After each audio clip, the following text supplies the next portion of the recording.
Punchestown is in a funny situation here. We're under the Wicklow Hills. It can be slightly colder here than it is in the locality, so grass growth can be a challenge, but we're in good shape and everything happens between now and the festival. All the plans are in place, getting fences, hurdles, everything prepared, slip rail. We have 5 days of championship racing, 5 different tracks on the hurdle course, different chase tracks for each day, a 4-mile cross-country race. So, you know, we're on an expanse of over 200 acres of racing ground, so it takes a lot of hard work from the team to have it pristine for those 5 days. Everything we do is handmade.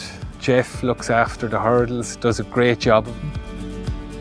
But the fences, myself and Sean and Eamon do the fences. So 100 bundles of birch packed into them, cut.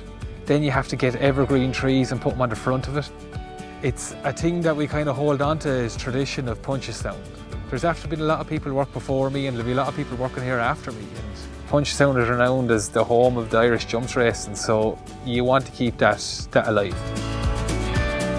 Normally through the winter season we'd have 13 race meetings. We started in September on heavy ground and we've had 21 meetings, so that's put added pressure on the team out here and also on the track, obviously.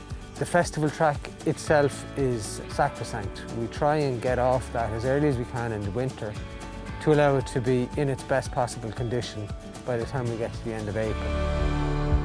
As the lads will tell you, if any of them are seen driving where they don't need to be driving, I have been known to chase them, which means an awful lot more work for those because they have to carry, I don't know if you've ever lifted a hurdle, but the weight of it, to have to lift maybe 120 or 140 of those onto the track, put them in the ground and literally do all that without bringing any machine on the track is a pretty big job.